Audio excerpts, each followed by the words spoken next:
L'art du bon conseil, voilà le thème qu'on va aborder ensemble avec l'aide d'Allah Tabaraka wa Ta'ala. Allah Tabaraka wa Ta'ala, il nous dit dans le Coran: Kuntum khayra ummatin ukhrijat lin-nas, ta'muruna bil ma'ruf wa tanhauna 'anil munkar. Vous êtes la meilleure communauté qu'on ait fait surgir pour les hommes, vous ordonnez le convenable et vous interdisez le blâmable. Le bon conseil fait avec ses règles est très rare aujourd'hui. Écoutez bien, le bon conseil fait avec ses règles, qu'on va voir aujourd'hui, mais là en détail. Ça se fait de plus en plus rare. Les gens considèrent que ceux qui leur font des conseils avec amour, avec bienveillance, avec douceur, les considèrent souvent comme étant des personnes qui les prennent de haut, qui sont orgueilleux, qui cherchent à les rabaisser. Et c'est pour ça que beaucoup de gens refusent le conseil. Et subhanallah, des fois, il m'arrive, moi, mon frère Mahdi, d'autres frères qui sont dans la da'wah, d'avoir des jeunes qui viennent nous dire: tu sais, j'ai tout fait pour conseiller mon père, j'ai tout fait pour conseiller ma mère, mes frères et sœurs, mais ça ne marche pas. Il suffit d'une petite discussion avec eux, tu creuses un peu et tu vois qu'il a pris un mauvais chemin. Ah papa, de toute façon, t'es un égaré. J'ai entendu celui qui fait ça, de toute façon, il est dans l'égarement. Allah musta'an. Il parle à sa mère et lui dit: maman, regarde, tu fais pas ça comme obligation religieuse, tu fais n'importe quoi. Tu continues comme ça, c'est nar. C'est comme ça que tu parles à tes parents. Et après il vient, il est étonné. Ou elle est étonnée, il me dit: mais ils n'écoutent pas. Wallah, j'ai tout fait pour les conseiller. Ils ne veulent pas écouter. C'est ça que tu appelles des conseils? C'est pas des conseils, c'est de la brutalité, ça. En plus, envers qui? Envers tes parents. Nombreux sont ceux qui refusent les conseils de leurs enfants, parce que les enfants conseillent mal. Il n'y a pas d'amour, de douceur, il n'y a pas de hikmah, de sagesse. Alors oui, il est vrai qu'on doit accepter les conseils afin de reprendre le chemin de la vérité. Mais s'il vous plaît, comme il a été dit enseignement, Inna nusha faqil fala tursiluhu jabala. Le conseil déjà il est pesant, il est lourd. Toi ne le transmets pas en jetant une montagne, en envoyant une montagne à quelqu'un. C'est déjà pesant un conseil. Omar radiallahu anhu, il disait qu'Allah fasse miséricorde à toute personne me montrant mes défauts. Qu'Allah subhanahu wa ta'ala fasse miséricorde à toutes les personnes qui nous ont conseillés, qui nous ont montré nos défauts, qui nous ont fait reprendre le droit chemin. Une personne qui nous fait un bon conseil, on se doit d'être reconnaissant envers elle, de leur remercier. Pourquoi? Parce qu'elle est en train de nous aider à nous améliorer. Certains utilisent des propos tellement durs quand ils parlent, qu'est-ce qui se passe? Le résultat c'est quoi? Allô? Je vous parle. Ils font fuir. C'est vrai, c'est pas vrai? Certains, dans leurs conseils, ils font fuir. Ils parlent mal. Il a une langue, c'est une tronçonneuse. Chaque fois qu'il parle pour conseiller quelqu'un, il l'achève. Et il s'étonne, c'est ça le pire. C'est que lui, il s'étonne, il se dit: je comprends pas pourquoi les gens ils ont tous de l'orgueil. Tiba'ul hawa. Ils suivent leur passion. Allah yahdihum. Regarde-toi dans la glace quand tu conseilles. On te filmerait pendant la nasiha. On montrerait ça en public aux gens, tout le monde blâmerait ta manière. Donc on reçoit beaucoup de plaintes. Des fois c'est de la part des jeunes, des enfants. Des fois c'est de la part des parents. Quand on creuse souvent, qu'est-ce qu'il y a? Il y a un problème dans la manière de faire nasiha, de conseiller. Le prophète sallallahu alayhi wa sallam, dans le hadith rapporté par l'imam Muslim, tout le monde connaît ce hadith, il est authentique, rapporté par Muslim. Tamim ibn Aws al-Dari radiyallahu anhu, il rapporte que le prophète il a dit ad-dinun nasiha. Tout le monde connaît ce hadith, n'est-ce pas? La religion, c'est le bon conseil. Et Jarir ibn Abdullah al-Bajali radiyallahu anhu a dit: j'ai fait acte d'allégeance au messager d'Allah sallallahu alayhi wa sallam en m'engageant à faire la prière selon toutes ses règles, à faire l'aumône et à être loyal dans mon conseil et dans mes sentiments envers tout musulman, rapporté par Bukhari et Muslim. On parle aujourd'hui du bon conseil, car selon Abu Hurayra radiyallahu anhu, le prophète sallallahu alayhi wa sallam a dit: celui qui appelle à une bonne voie a un salaire égal, une récompense égale à celui de tous ceux qui la suivent sans rien diminuer de leur récompense, rapporté par Muslim. C'est-à-dire, quand je vais appeler quelqu'un au bien, je lui recommande de faire quelque chose de bien, je lui conseille une bonne action et qu'il l'a fait, à chaque fois qu'il fait cette bonne action, j'ai des récompenses, moi aussi, en même temps que lui. Il en a, j'en ai.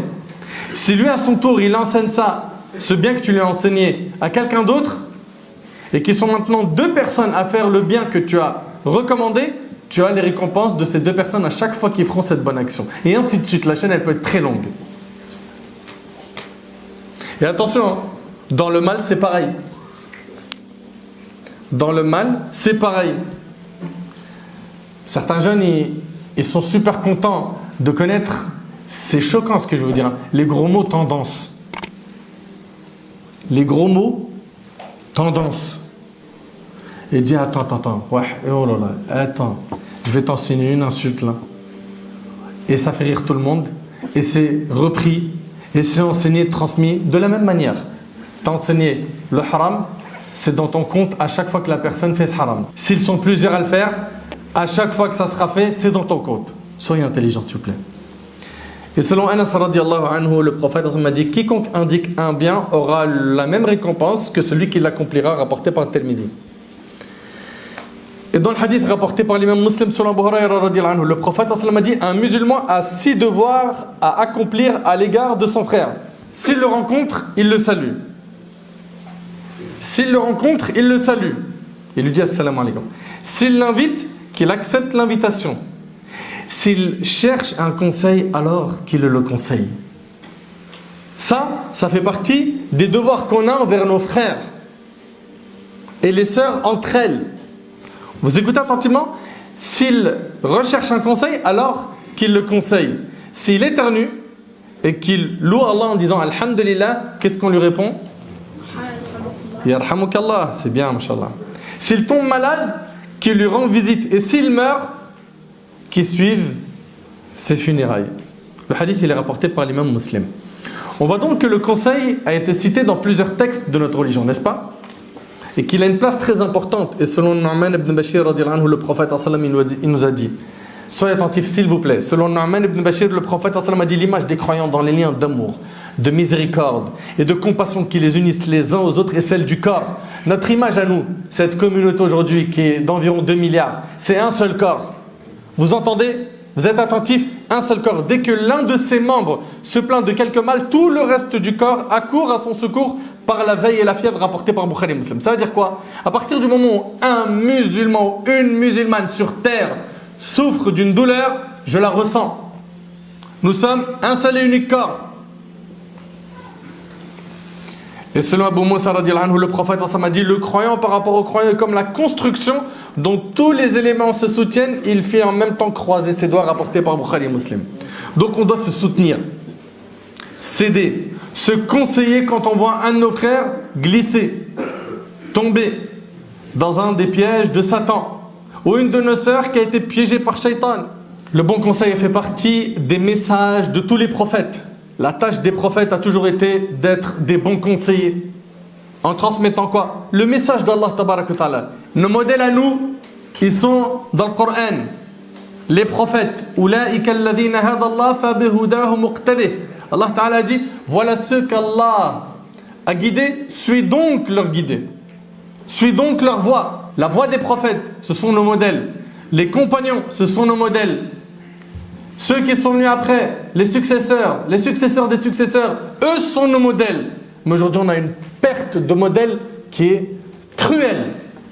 On voit aujourd'hui, un petit jeune, tu lui dis, qu'est-ce que tu aimerais être plus tard? J'aimerais être comme tel chanteur, comme tel acteur, comme tel humoriste, telle star de télé-réalité. Elle est trop belle, il est trop beau, il a de l'argent, on entend des mots, il a le flow, il a du style. Oh! Mais il vous appelle à quoi? Réfléchissez, méditez. En les suivant, vous vous rapprochez plus d'Allah ou vous vous en écartez? Faites un point. En les suivant, vous donnez hautain orgueilleux, mauvais méprisant, vulgaire?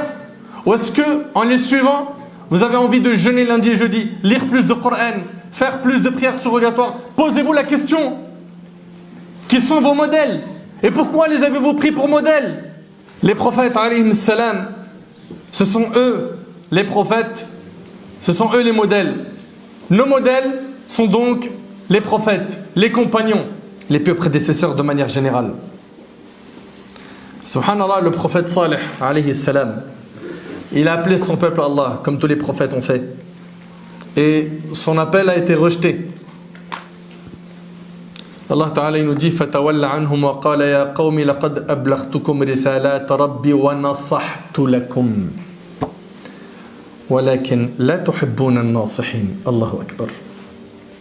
Allah Ta'ala ici dit dans Sourate Al-A'raf, alors il se détourna d'eux, qui? Le prophète Salih, et dit: ô mon peuple, je vous ai communiqué le message de mon Seigneur et je vous ai conseillé sincèrement. Il les a conseillés, mais vous n'aimez pas les conseillers sincères. Conseil, sachez mes chers frères, mes chères sœurs, que si on accepte de voir le mal se propager et qu'on ne prend pas nos responsabilités en ordonnant le convenable et en interdisant le blâmable avec sagesse, avec les règles que nous a dictées notre religion, nous allons tous courir à notre perte. Selon An-Nu'man ibn Bashir, le hadith il est rapporté par l'imam al-Bukhari. Ce compagnon radiyallahu anhu, il rapporte que le prophète il décrit ici l'image des pieux et ceux qui ne le sont pas.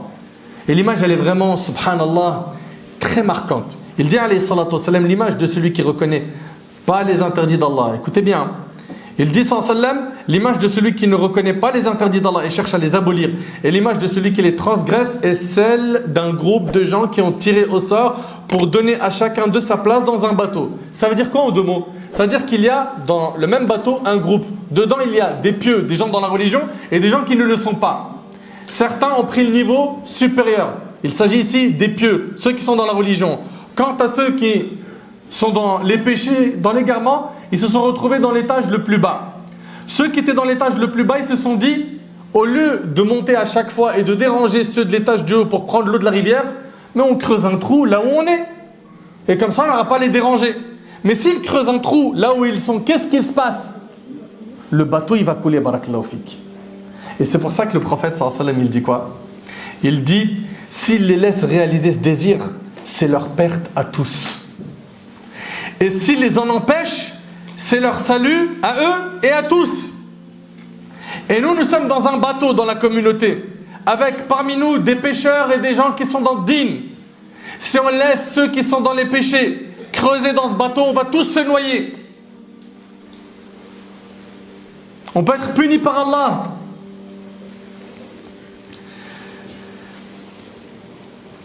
J'ai une question. Sommes-nous dans une époque où on accepte facilement les conseils? Non. Mais pourquoi? Pourquoi est-ce que les gens refusent les conseils? Qui peut me donner quelques raisons? Levez la main. Vas-y. Parce qu'il ne veut pas écouter. Barakallahu fik. T'as quel âge? J'ai 9 ans. 9 ans, mashallah. Ouais? L'orgueil. L'orgueil. Excellent. Ouais? L'hypocrisie. Parce que ça va à l'encontre des passions. Ça va à l'encontre des passions, ouais. La peur de prendre la réalité en face. La peur de prendre la réalité en face. Ouais, mon frère? Des fois, on a envie d'entendre que ce qu'on a envie d'entendre. Ah, c'est beau ça. C'est beau, mashallah. Ouais? C'est bon, ça a été dit? Très bien. Alors, écoutez bien. La première des réponses face à cette question qui est pourquoi les gens refusent les conseils. C'est que la personne, de par sa nature, elle est souvent sur la défensive et c'est pour cela qu'elle refuse le conseil. Et donc, il faut fournir un effort très important pour pouvoir accepter le conseil. Ali ibn Abi Talib radiyallahu anhu. Il s'agit de qui? C'est qui Ali ibn Abi Talib? Levez la main. Mon frère, ouais. Très bien. Donc, c'est un proche du prophète sallallahu alayhi wa sallam, mais encore, oui. 4e calife des musulmans. C'est un grand compagnon, radiyallahu anhu. Et il a épousé qui? Ouais. Qui? Fatima, la fille du prophète sallallahu alayhi wa sallam. Le prophète sallallahu alayhi wa sallam frappa à la porte de Ali et de Fatima afin de les réveiller. Et il leur a dit, ne priez-vous donc pas? J'ai dit, ô messager d'Allah, nos âmes sont entre les mains d'Allah. S'il veut prendre nos âmes, il les prendra. Le prophète sallallahu alayhi wa sallam, il s'en est allé après avoir écouté ces paroles. Puis après, Ali dit, je l'ai entendu quand il nous a tourné le dos, frapper ses cuisses en disant وَكَانَ الْإِنسَانُ أَكْثَرَ شَيْءٍ جَدَلًا. L'homme cependant est de tous les êtres le plus grand disputeur. Et le hadith, il est rapporté par Nasa'i, rahimahullah. Dans ce hadith, on voit que Ali ibn Abi Talib s'est mis sur la défensive, radiyallahu ta'ala anhu. Et l'être humain, de manière générale, est toujours sur la défensive. C'est pour ça qu'il y a un effort à faire sur soi-même, sur l'ego. Pourquoi? Pour piétiner l'ego, écouter la remarque, le conseil, et savoir l'accepter quand il y a de la vérité dans le conseil. Parmi les raisons du refus du conseil, il y a le fait que les personnes n'aiment que les éloges. Ils n'aiment que les compliments. Ils n'aiment pas les critiques. Même si elles sont construites, ils ne les aiment pas. Après aussi, il faut garder en tête qu'il y en a qui ne savent pas s'arrêter dans les remarques. Ils sont pesants, ils sont lourds. Il voit quelqu'un, il est rentré, il n'a pas fait de rak'at tahiyat al-masjid. Il va, il lui crie dessus en public. Après, il le voit, il boit de la bouteille. Mais pourquoi tu bois de la bouteille? Il le voit dans la salade, il a fait tashahhud de telle manière. Mais pourquoi tu n'as pas bouché le doigt? Mais t'es étouffant. Et il est possible que tout ce que tu dis, c'est vrai. Mais la manière dont tu transmets ça, c'est étouffant. Il faut apprendre à doser dans les conseils. Et on va voir après, Inch'Allah, dans les règles, qu'il y a des priorités quand on conseille. Il y a des priorités à cibler. Donc de manière générale, les gens, ils n'aiment pas quoi? Ils n'aiment pas les critiques. Ils préfèrent quoi? Les compliments, les éloges. L'intelligent est celui qui arrive à accepter la critique construite. D'accord? La critique gratuite, méchante, ça, jette ça derrière ton dos. T'es pas meilleur que les prophètes, ils en ont reçu. Ok? T'en auras jusqu'à ta mort. Sur le net, dans le cercle familial. Malheureusement, c'est des choses qui existent. D'accord? Par contre, quand on te fait des éloges, fais très attention parce que oui, t'aimes pas les critiques, il va falloir que tu fasses un effort pour accepter celles qui sont construites. Et les éloges, il faudra faire attention à ne pas en faire ton carburant. Ouais. Moi, quand je marche et il n'y a pas de compliments, il n'y a pas d'éloges. Quand je parle avec mes amis, ils ne me font pas des compliments, tout ça, je me sens pas bien. J'ai toujours besoin que quelqu'un me flatte l'ego. Il est rapporté par un parmi nos pieux prédécesseurs qui disait Allahumma la tu'akhidhni bima yaqulun waj'alni khayran mimma yadhunnun waghfir lima la ya'lamun. Oh Allah, ne me punis pas pour ce qu'ils disent de moi.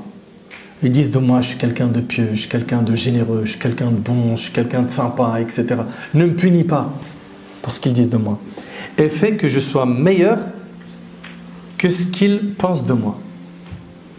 Et pardonne-moi ce qu'ils ne connaissent pas de moi. Franchement, c'est trop beau. Trop beau. Allahumma la tu'akhidhni bima yaqulun waj'alni khayran mimma yadhunnun waghfir lima la ya'lamun. La ilaha illallah. Reconnaître son tort après une nasiha construite, ça fait partie du comportement des pieux. À leur tête qui? Al-Anbiya, les prophètes. Adam alayhi salam, n'a-t-il pas dit Qala rabbana zalamna anfusana wa in lam taghfir lana wa tarhamna lanakunanna min al-khasirin. Tous deux dire ô notre Seigneur, nous avons fait du tort à nous-mêmes. Il a reconnu son tort, Adam alayhi salam, ou pas? Oui.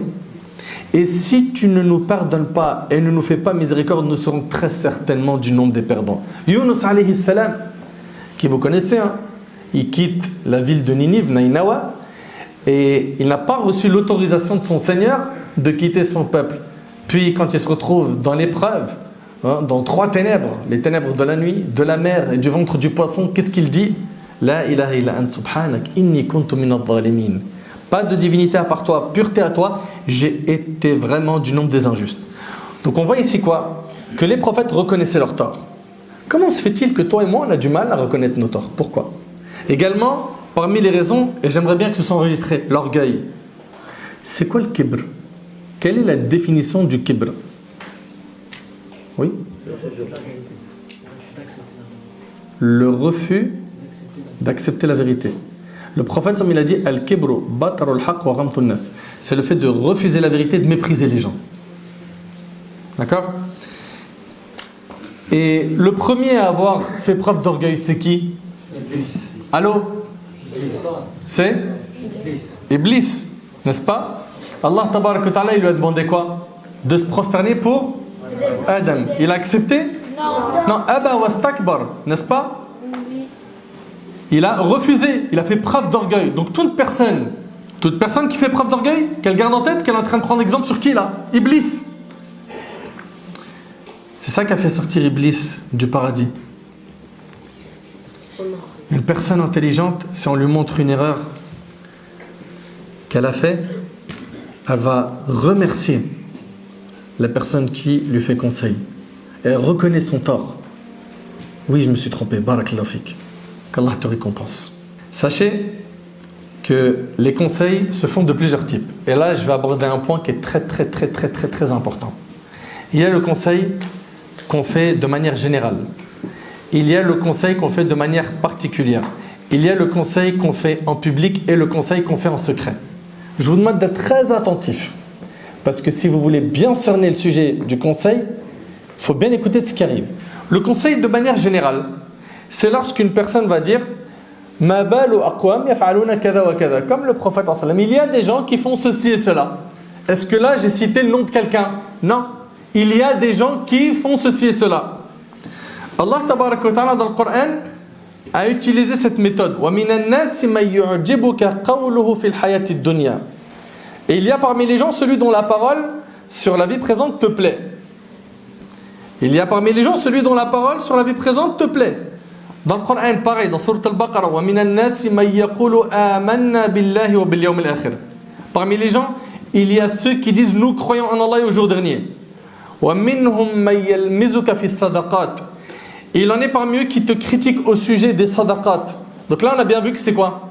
On voit ici que c'est un conseil qui est fait de manière générale. Ensuite, il y a une autre méthode. La première méthode qu'on vient de voir, elle est très efficace. Pourquoi? Elle permet à la personne qui a fait une erreur de s'identifier rapidement et de se corriger sans être humilié. N'est-ce pas? Ensuite, on a le conseil particulier. C'est lorsque tu ramènes la personne qui s'est trompée et que tu la conseilles avec un bon comportement. Toi, ton souhait quand tu es en train de faire ce conseil, c'est que cette personne se corrige, se réforme, revienne vers Allah. Toi, ce que tu veux, c'est qu'il y ait un maximum de monde au paradis. Tu as de la miséricorde dans le cœur et non de la haine. Par contre, si moi je me lève devant tout le monde et je dis « regardez-moi celui-là là, regardez celle-là là », là j'ai détruit la personne. Je l'ai détruite en public. Dans le meilleur des mondes, ça ne va pas répondre. Mais dans son cœur, c'est bon. Lui, elle, j'écoute plus. Tu as scellé son cœur par rapport à la nasiha. Donc par rapport au conseil particulier, vous avez compris. Hein. Le conseil particulier, c'est je vais conseiller une personne en particulier, d'accord, sans l'humilier. Ce point-là, j'y insiste. Ok?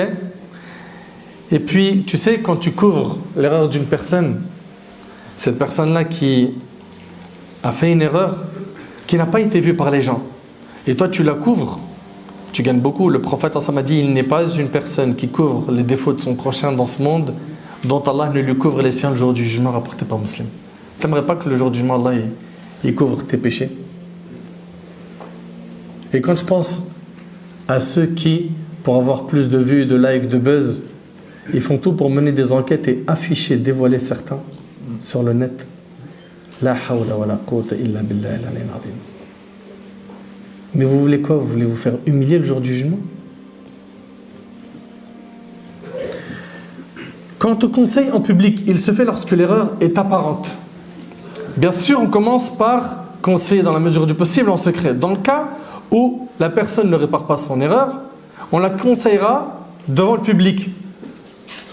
Et il y a des fois où il n'y a même pas l'occasion de conseiller en public car en face de nous, la personne prononce légalement des erreurs.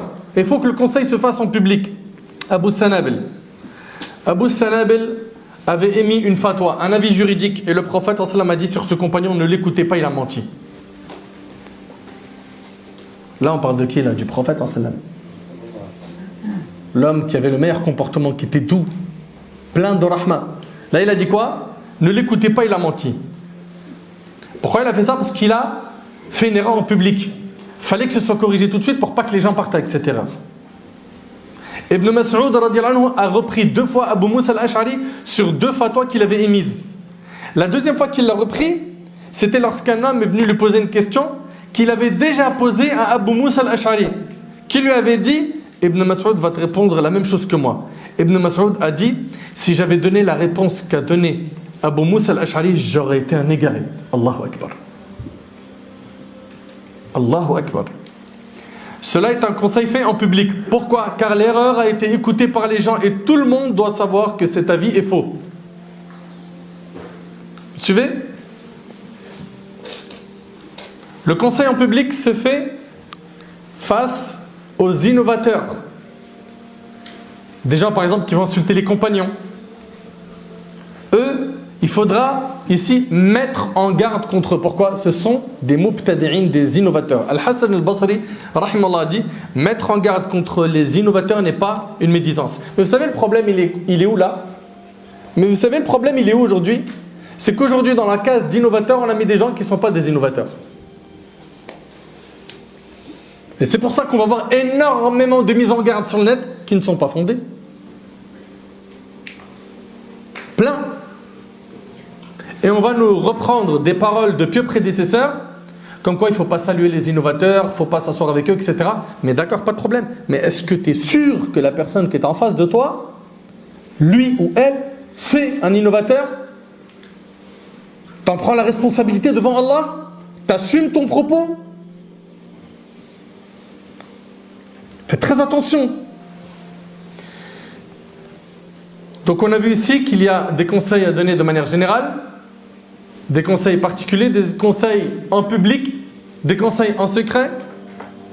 Et pour terminer, voyons rapidement les règles du conseil. Première règle, c'est que la personne d'abord commence par se conseiller elle-même. Tu sais, le jour où tu feras un point avec les maladies de ton âme, que tu vas te poser avec sincérité, avec ta propre âme, et que tu vas la regarder dans la glace, en principe, tu n'auras plus le temps de penser aux défauts des autres. Ça ne veut pas dire par là que je dois me limiter à quoi? À me réformer moi, sans conseiller autrui. Non, ce que je veux dire par là, c'est commence par toi. Commence par toi. Et c'est logique, n'est-ce pas? Est-ce que toi, tu fais ce que tu dis aux gens? Tu leur dis lisez le Coran, priez la nuit, faites ci, faites ça, baissez le regard, faites pas ça, ne faites pas, mangez pas ça, etc. C'est bon pour toi? C'est nickel? Si c'est le cas, Allahumma lakal hamd. Si c'est pas le cas, fais un immense effort sur toi. Et attention, je ne suis pas en train de dire que tu dois être infaillible pour appeler Allah ou pour conseiller. Non, mais un minimum de crédit, s'il te plaît. Ça veut dire que tu vas dire à quelqu'un prie, le minimum c'est que tu pries.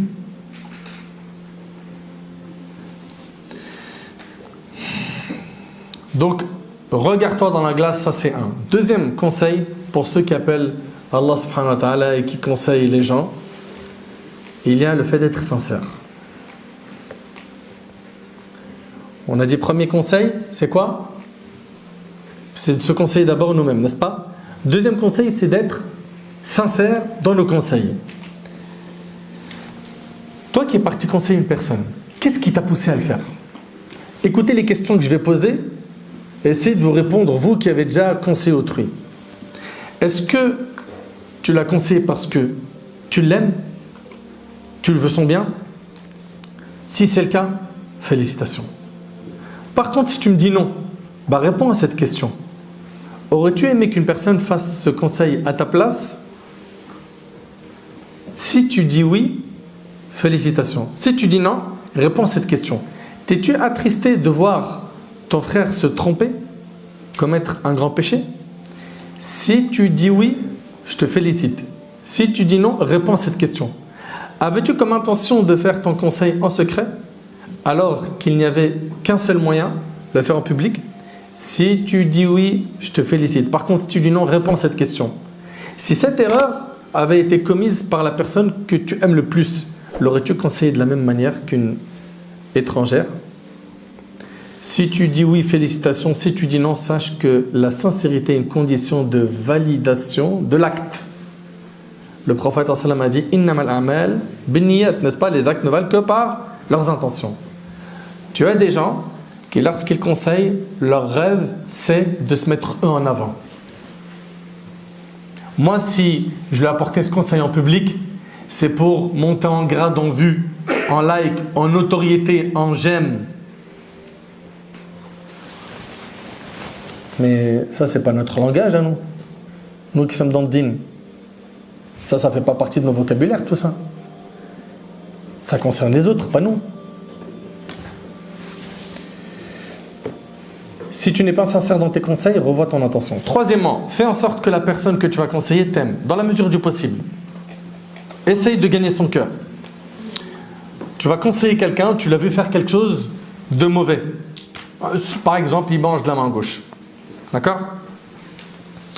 Alors qu'on sait que nous, en islam, on doit quoi? Manger de la main droite.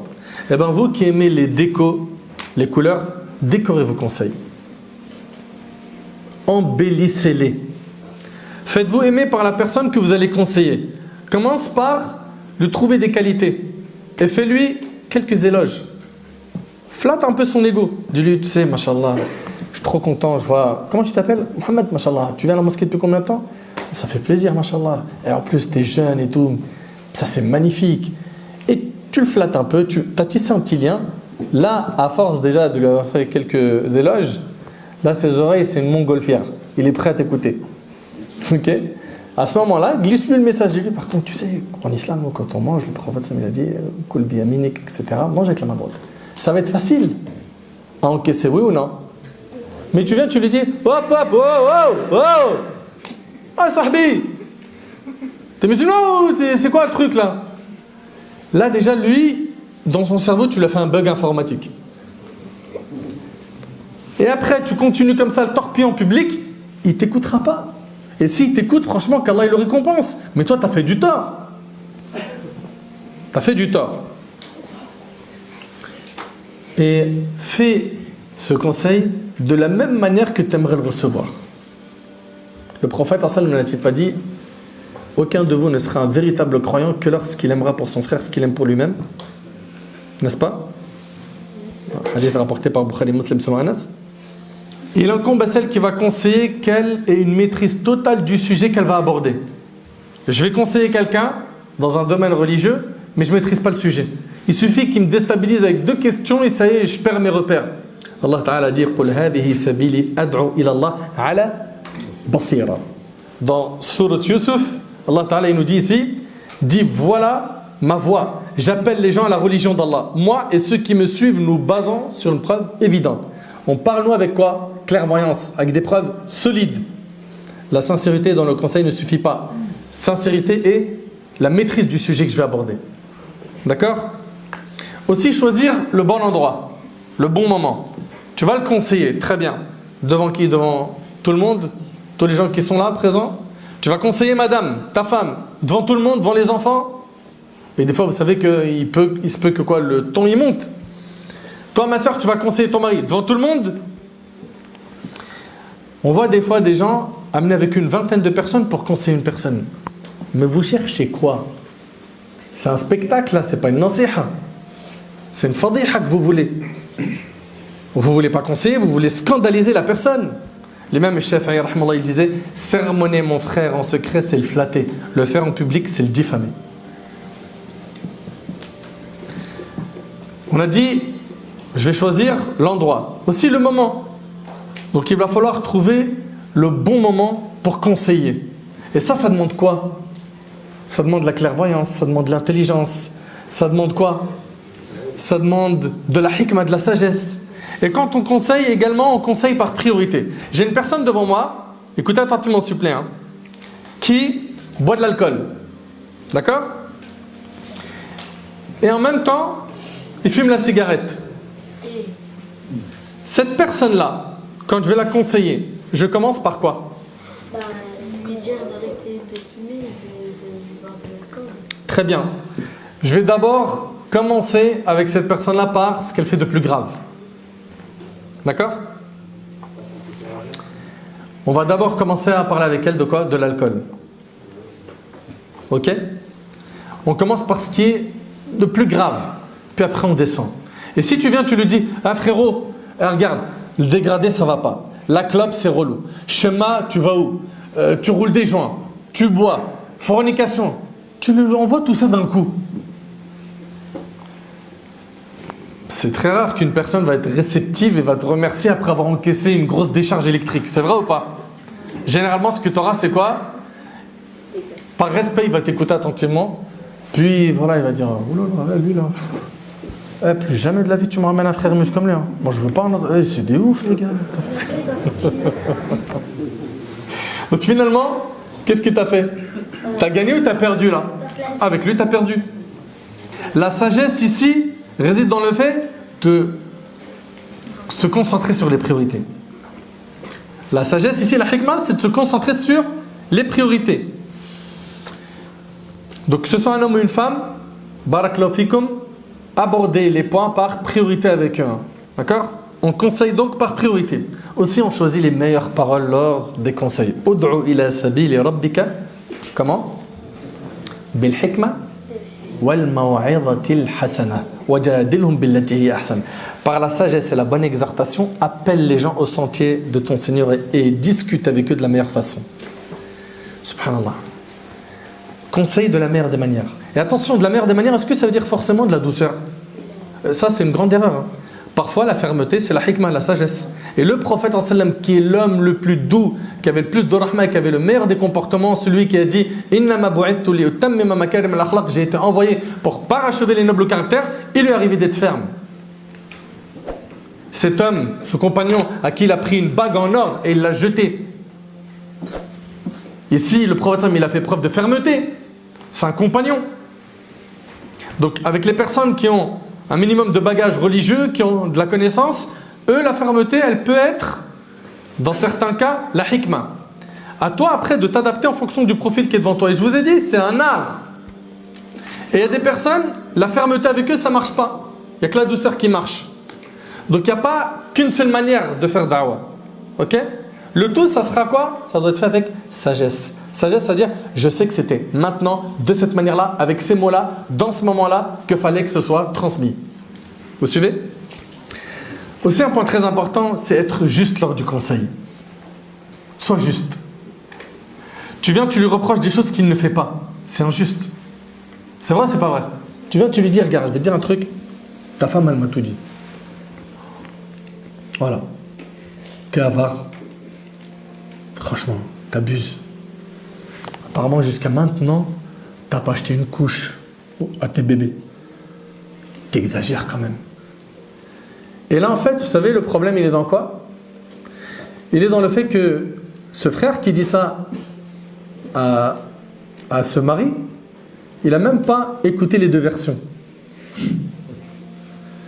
Et je vous invite, s'il vous plaît, Allah yabarik fikum, à ne jamais vous prononcer dans un litige entre deux personnes sans avoir les deux versions. Il y a un problème de couple, de frères, de famille, d'amis, tu n'as pas les deux versions. La personne qui est en face de toi, elle va te donner finalement que sa version. Ok? Et il est possible qu'elle ne ment pas, mais elle a oublié des détails trop importants qui changent la donne au moment du conseil. Donc sois juste. Sois juste. Al-Hajjaj ibn Yusuf al-Thaqafi, le gouverneur d'Irak à son époque, il a tué plein de gens. Et il a bombardé la Mecque avec des catapultes. Est-ce que vous entendez, s'il vous plaît? Il a bombardé la Mecque avec quoi? Des catapultes. Et avec cela, l'imam al-Zahabi, rahimahullah, lorsqu'il a écrit sa biographie, il a cité ses qualités et ses défauts. Il a été juste. Il a été juste. Donc quand tu fais un conseil, sois juste. Fais-le discrètement, sans te faire remarquer. Allah tabarak wa ta'ala dans Sourate An-Nisa, il nous dit Ulaika alladhina ya'lamu Allahu ma fi qulubihim. Écoutez bien, s'il vous plaît.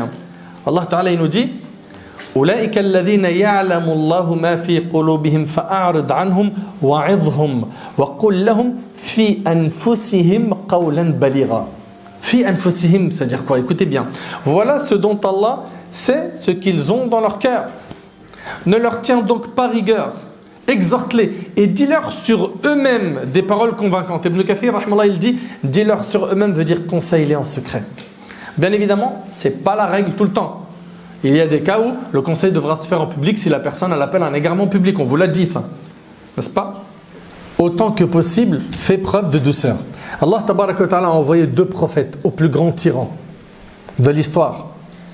Un tyran qui a prétendu être le seigneur des mondes. Il s'agit de qui? Pharaon. اذهبا إلى فرعون إنه طغى فقولا له قولا لينا لعله يتذكر أو يخشى. Allez vers Pharaon, il s'est vraiment rebellé, puis parlez-lui gentiment. Peut-être se rappellera-t-il ou me craindra-t-il. Toi qui conseilles ta mère ou ton père avec dureté. Mais regarde ici, Allah Ta'ala il a dit à Moussa et à Haroun de conseiller Pharaon avec gentillesse. Tes parents ils sont plus durs et plus éloignés d'Allah que Pharaon.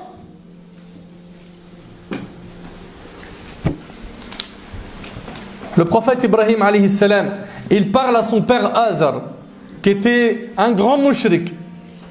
Il associe Allah. Il lui dit quoi? إذ قال لأبيه يا أبتي يا أبتي لما تعبد ما لا يسمع ولا يبصر ولا يغني عنك شيئا.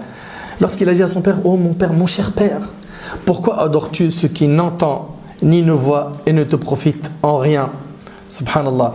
Combien de prophètes ont dit à leur peuple, Ya qawmi, mon peuple, prenons exemple sur eux. Quand tu parles à ton frère, dis-lui, je te veux du bien, Wallahi al-azim, ici, là, il faut que tu saches que là je te parle parce que je veux que tu sois au paradis, je veux que tu sois dans les plus hauts degrés du paradis. Je veux ton bien, mon frère. Ton bien, il est que le jour du jugement, tu obtiennes ton livre de la main droite. Moi, je veux ça pour toi, je veux la félicité. Et selon Aïcha radiallahu anha, le prophète a dit Allah est doux et il aime la douceur en toutes choses, rapporté par Bukhari Muslim. Et le prophète dans le hadith rapporté par Muslim a dit quand la douceur est dans quelque chose, elle ne peut que l'embellir. Et quand elle est retirée d'une chose, elle ne peut que l'enlaidir. Allahu Akbar. Donc il faudra que tu prennes en considération la personnalité de la personne en face de toi pour voir est-ce que le bon dosage ici sera d'être uniquement doux avec elle ou est-ce qu'il faudra un peu de fermeté ou les deux, un mélange des deux. D'accord? Également parmi les règles, c'est quand on va se conseiller, on commence par quoi? Par citer les points en accord. Vous suivez? Commence par lui dire écoute mon frère, je suis d'accord avec toi sur 1000 choses mais par contre il y a un point où j'aimerais discuter avec toi de ceci, cela. Là, il y a quoi? Taqrib al-masafat. On est en train de rapprocher les cœurs de cette manière-là. Mais quand vous êtes en train de discuter, moi je suis d'accord avec toi sur quasiment rien. Ah, et tu veux comme ça, on papote facilement. C'est pas donné à n'importe qui d'accepter, d'avoir un dialogue avec quelqu'un qui te dit sache que déjà je suis d'accord avec toi sur rien. Doucement. Ok? Essaye d'être très fin et intelligent pour pouvoir gagner le cœur de la personne qui est en face de toi. D'accord? Quant aux règles que doit respecter celui qui reçoit le conseil. 1. Il doit être sincère. Toi qui vas écouter le conseil, pourquoi tu l'as écouté? Il t'a dit je veux te conseiller. Tu as dit ok. C'était quoi ta niya à ce moment quand tu as dit ok? Vas-y, vide ton sac. Et après de toute façon, je ferai ce que j'ai dans la tête. Ton intention doit être de rechercher la vérité. Deuxième règle, c'est la plus importante. C'est de revenir à la vérité après avoir écouté le conseil. Deuxième règle, et c'est la plus importante, c'est de revenir à la vérité après avoir quoi? Écouté le conseil. Parmi les exemples de gens qui ont reconnu la vérité, qui sont revenus à la vérité, Omar radiallahu anhu, lorsqu'il a fait des recommandations à Muawiyah radiallahu anhu, qui était Fisham, il lui a dit si tu as jugé d'une chose, puis après l'avoir fait, tu t'aperçois que tu n'as pas bien fait, rien ne t'empêche de revenir sur ton avis vers la vérité. Ça c'est Omar radiallahu anhu qui dit ça à Muawiyah. Moussa alayhi salam, il est avec Al-Khidr. Vous connaissez cette histoire dans Surat Al-Kahf. Il a dit quoi? Moussa alayhi salam, il a dit Qala la tu'akhidni bima nasit wa la turhiqni min amri usra. Et ne t'en prends pas à moi, dit Moussa, pour un oubli de ma part. Ici, il a reconnu. Il a reconnu avoir oublié. Et ne m'impose pas de grandes difficultés dans mon affaire. Isa alayhi salam, lorsqu'il a vu un homme voler, il lui a demandé as-tu volé? L'homme lui a dit non, pas du tout. Je le jure par Allah l'unique. Suite à cela, Isa a dit, écoutez bien s'il vous plaît, il a dit, je crois en Allah et mon œil m'a trompé. Allahu Akbar. Ça c'est l'éducation des prophètes. Je crois en Allah et mon œil m'a trompé. Également, et ça c'est le troisième point. Donc on a dit, sois sincère quand tu reçois le conseil, reviens à la vérité quand on te la transmet. 3. Sois bienfaisant vers la personne qui t'a fait un conseil. Remercie-la. Omar radiallahu anhu, il faisait des doigts, il disait qu'Allah fasse miséricorde à celui qui me montre mes défauts, mes erreurs. C'est une personne qui t'aide à mieux te rapprocher d'Allah subhanahu wa ta'ala. Ahbab al-kiram, et c'est le mot de la fin. Cherchez la compagnie de ceux qui font des bons conseils. pas ceux qui vous font entendre ce que vous voulez entendre. C'est-à-dire que la compagnie qui essaye de nous conseiller le bien, eux, il ne faut pas les fuir. Au contraire. Au contraire. Et ton ami n'est pas la personne qui doit faire des erreurs et qui garde le silence. Bien au contraire. Ton ami, c'est celui qui va te faire entendre parfois des paroles qui sont amères, avec toutes les règles qu'on a évoquées, pour ton bien. Parce que cette personne veut te voir au paradis. Omar ibn Abdel Aziz, radiyallahu ta'ala anhu, 5e calife des musulmans, il avait un homme qui s'appelait Omar ibn Muhajir, qui était là pour le conseiller. Et il lui disait: oh Ibn Muhajir, si tu me vois faire une erreur, reprends-moi et secoue-moi et dis-moi: crains Allah, ô Omar, car tu vas certainement mourir. C'était quelqu'un qui était là pour quoi? Conseiller Omar ibn Abdel Aziz. Il le voulait auprès de lui pour ses conseils. Cherchons ces personnes pieuses qui veulent pour nous le bien, le plus grand des biens qui est Dhukhul al-Jannah. Ne fuyons pas les gens qui conseillent, au contraire, rapprochons-nous d'eux et qu'Allah tabaraka wa ta'ala nous facilite d'être de bons conseillers et surtout qu'Allah subhanahu wa ta'ala nous facilite d'accepter les conseils et de ne pas faire preuve d'orgueil.